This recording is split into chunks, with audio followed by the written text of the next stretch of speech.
If the media had been doing its jobs and talked to activists around the city about the round table, they would have discovered that there was no similar process of energizing the activist base in any community anywhere in this region.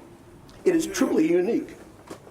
In addition, the organizing and coordinating In addition to the organizing and coordinating of the monthly meetings, the Board of the Round Table initiated a variety of organizing initiatives during its 8-year history. The most successful of those initiatives began in 2005 as an organizing drive to build an alliance of unemployed workers. This organizing initiative has resulted in the development of the Boston Workers Alliance, the only organization of unemployed workers in the region.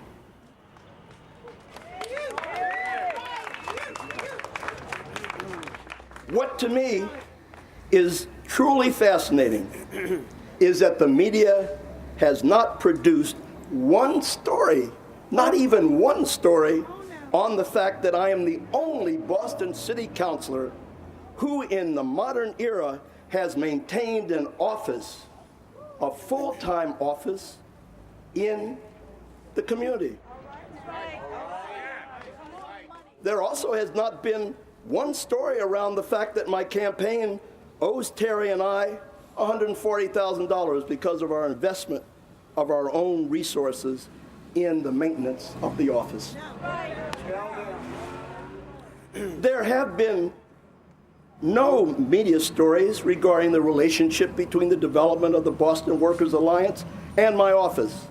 In fact, there was no story in the media regarding the fact that the Boston City Council passed in 2006 by a 13-0 vote the ordinance that I wrote, which is viewed as the most progressive piece of municipal legislation in this country to design to protect the rights of formerly incarcerated workers to fair treatment.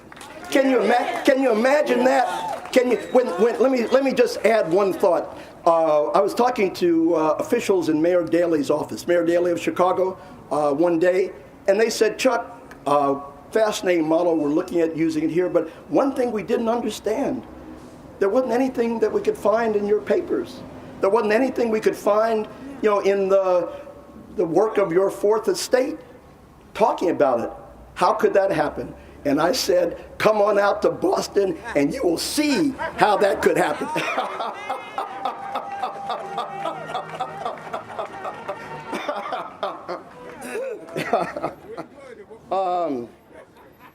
There have only, in fact, been 3 major media stories on my activities during my 9 years in office. One focused on the fact that I did not shovel my walk after a particular snowstorm.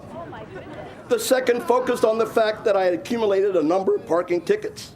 Ironically, all the tickets had been paid before the article came out. And the third focused on a press conference called by Siddiqui Cambone and myself, where we shared with the press pictures that we thought might be legitimate photographs of the abuse of Iraqi women by American soldiers, and asked them, since we had no way to find out whether those pictures were legitimate or not, we asked them to check with the Office of the Secretary of Defense to find out whether these were the photographs of the abuse that had taken place in Iraqi prisons that Donald Rumsfeld said he would not release. It's time for the media to become a source of truth and light. Yeah, that's right. The media really does. They're supposed to help us understand things. They're not supposed to hide the truth. That doesn't make any sense at all. Unfortunately, at this moment, they serve as a tool of their bosses and their bosses' objective. And that, see, we have to understand. We can't blame them, because the reality is we're all struggling to make a living. And they know that if they do things that their bosses don't like, they're out of a job. Yes. You know, don't blame the reporters, blame their bosses, blame the editors, the people, the grunts, the people who come out to the streets every day, who know us, who work with us.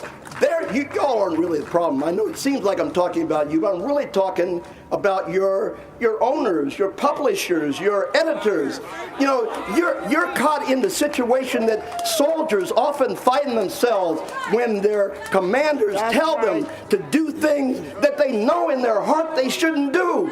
But what can they do? If they choose to do the right thing, then their superiors will do the wrong thing to them.